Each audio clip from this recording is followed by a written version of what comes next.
ঈদের ছুটিতে রাজধানী ছাড়তে শুরু করেছে ঘরমুখো মানুষ। রেলপথে ঈদযাত্রার খবর জানাতে কমলাপুর রেল স্টেশন থেকে যুক্ত হয়েছেন জাহিদ হাসান এবং সড়কপথের খবর জানাতে গাবতলী বাস টার্মিনালে আছেন হাসিব বিল্লাহ। শুরুতেই জাহিদ, আপনার কাছে জানতে চাই, কমলাপুরের রেল স্টেশনে যাত্রীদের ভিড় কেমন দেখছেন, বিস্তারিত জানাবেন।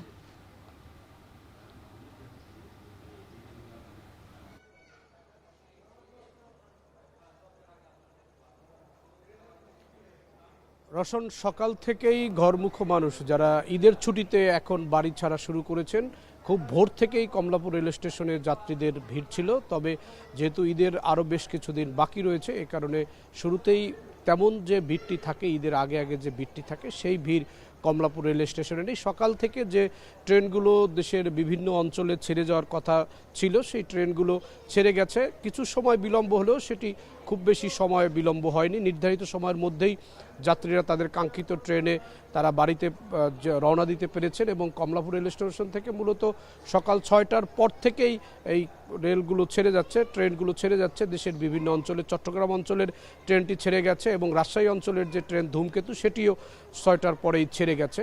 এবং অন্যান্য যেই ট্রেনগুলো রয়েছে নির্ধারিত শিডিউল অনুযায়ী যে সময় নির্ধারিত রয়েছে, সেই সময়ের মধ্যেই ছেড়ে যাচ্ছে। এখন পর্যন্ত শিডিউলের কোনো বড় ধরনের বিপর্যয় নেই বা কোনো ধরনের রেল যে পথ রয়েছে সেই পথেও কোনো ধরনের বিপর্যয় নেই। যার কারণে যারা যাত্রী রয়েছেন এবং যারা ঈদের ছুটিতে মূলত ঢাকা ছাড়তে শুরু করেছেন, তারা সকাল থেকেই এসেছেন এবং তাদের যে কাঙ্ক্ষিত যে ট্রেনগুলো রয়েছে সেখানে তারা উঠছেন এবং ট্রেনগুলো সঠিক সময় ছেড়ে যাচ্ছে। এখন পর্যন্ত কমলাপুর রেল স্টেশনে কোনো ধরনের শিডিউল বিপর্যয় বা ট্রেন ছাড়তে খুব বেশি বিলম্ব হচ্ছে না এবং যাত্রী যেটি রয়েছে এটি স্বাভাবিক সময়ের চেয়ে কিছুটা বেশি সকালে থাকলেও এখন যাত্রী অনেকটা স্বাভাবিক হয়েছে। হয়তো বেলা বাড়ার সঙ্গে সঙ্গে যাত্রী আরও কমে যাবে। খুব সকাল সকাল অর্থাৎ 6টার পরে 7টা থেকে 7:30টার মধ্যেই মূলত যাত্রীদের কিছুটা চাপ ছিল কমলাপুর রেল স্টেশনে। এখন রয়েছেন অনেক যাত্রীরা অপেক্ষা করছেন তাদের কাঙ্ক্ষিত ট্রেনের জন্য। ট্রেন আসলে তারা তাদের যে কাঙ্ক্ষিত রুট রয়েছে, তারা যেই গন্তব্যে যাবেন সেই গন্তব্যের জন্য তারা অপেক্ষা করছেন এবং ট্রেন আসা মাত্রই তারা আবার তাদের ট্রেনে উঠবেন। এখন এই কমলাপুর রেল স্টেশনে যারা যাত্রী রয়েছেন সকাল সকাল এসেছেন, তারা অনেক অপেক্ষা করছেন এবং তাদের কাঙ্ক্ষিত ট্রেনের জন্য মূলত তারা অপেক্ষা করছেন। এবং কমলাপুর রেল স্টেশনে মূলত আগামীকাল থেকে ঈদের যে যাত্রা, সেই যাত্রার আনুষ্ঠানিক যে টিকিট, সেই টিকিটের মাধ্যমে তারা যাবেন। আজকে থেকে অনেকে ঢাকা ছাড়ছেন, তবে শনিবার থেকে ঈদের যেই যাত্রা সেই টিকিট বিক্রি করা হয়েছে শনিবার থেকে। আর আজকে যারা যাচ্ছেন তারা ঈদের আগের যে টিকিট সেই টিকিটই কিনেছেন স্বাভাবিক নিয়মে এবং কালকে থেকে মূলত ঈদের আনুষ্ঠানিক যাত্রা ট্রেনে শুরু হবে। রওশন,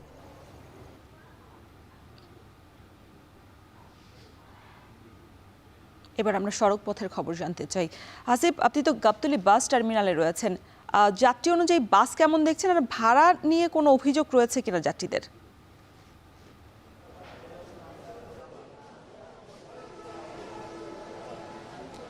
রোশন, ভাড়ার অভিযোগ তো বরাবরই থাকে। যাত্রীরা বলছেন যে ভাড়া তুলনামূলক বেশি, কিন্তু আবার এখানকার যারা কাউন্টারে আছেন তারা বলছেন যে সরকার নির্ধারিত মূল্যেই ভাড়া নিচ্ছেন। মূলত সরকার নির্ধারিত মূল্যে ভাড়াটা নেওয়া হচ্ছে। কিছুদিন আগে যে ডিজেলের যে দাম বৃদ্ধির কারণে যে মূল্য সমন্বয় করা হয়েছে বা ভাড়া বাড়ানো হয়েছে, সেই দামেই কিন্তু যাত্রীরা এই টিকিট কাটতে পারছেন। তবে কাউন্টার থেকে বলা হচ্ছে যে আসলে এই ভাড়াও কিন্তু এর চেয়ে তো কিন্তু আসলে কমে ভাড়ায় তাদেরকে পরিবহন করতে হতো, অর্থাৎ ঈদ ছাড়া অন্যান্য সময়েও এই যে মূল্য, বর্তমানে যে মূল্যটি এখন নির্ধারণ করা হয়েছে, এর থেকেও কিন্তু কম মূল্যে কিন্তু টিকিট সরবরাহ করা হতো। কিন্তু যেহেতু ঈদের সময় চাপ আছে, সুতরাং তারা এই সময়টাকেই কাজে লাগাচ্ছেন, অর্থাৎ যাত্রীদের কাছে পরিপূর্ণ বা সরকার নির্ধারিত ভাড়া দিয়েই কিন্তু টিকিট কেটেই যাত্রীরা তার নিজ নিজ গন্তব্যে যেতে পারছেন। আজকে আমরা দেখতে পাচ্ছি গাবতলী বাস টার্মিনালেও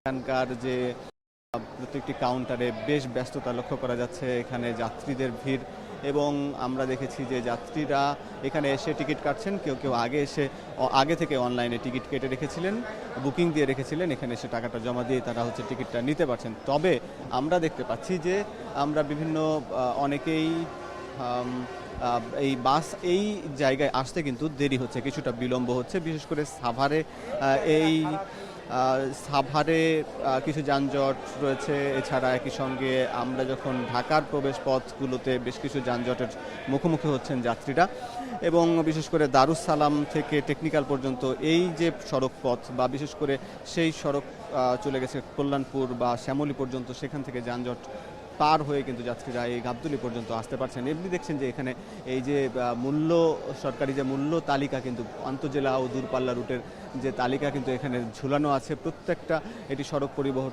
কর্তৃপক্ষ বিআরটিএ থেকে নির্ধারণ করা মূল্য।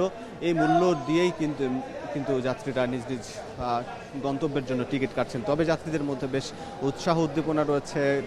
দীর্ঘদিন পরে পরিবারের সঙ্গে ঈদ উদযাপন করতে পারার যে আনন্দ, সেই আনন্দ নিয়েই তারা কিন্তু এই ঢাকা ছাড়ছেন। যদিও আজকে বেশ ভ্যাপসা গরম রয়েছে, যাত্রীদেরকে অনেকে পানির সাথে রাখছেন এবং শিশুদের জন্য বেশ অসুবিধাই হচ্ছে দেখা যাচ্ছে, কিন্তু তবুও তারা এই সামান্য কিছুটা ভোগান্তি বা কষ্ট উপেক্ষা করে পরিবারের সঙ্গে যাবার যে আনন্দ, সেটি তাদের চোখে মুখে স্পষ্ট। বাস আমরা দেখতে পেয়েছি যে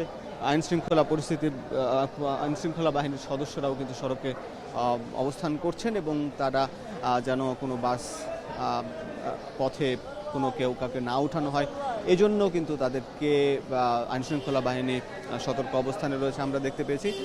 এছাড়া সবকিছু মিলিয়ে একটি স্বস্তির যাত্রা আজ থেকেই শুরু হচ্ছে বলা যায়। রওশন, এই ছিল গাবতলী টার্মিনাল থেকে সবশেষ খবর।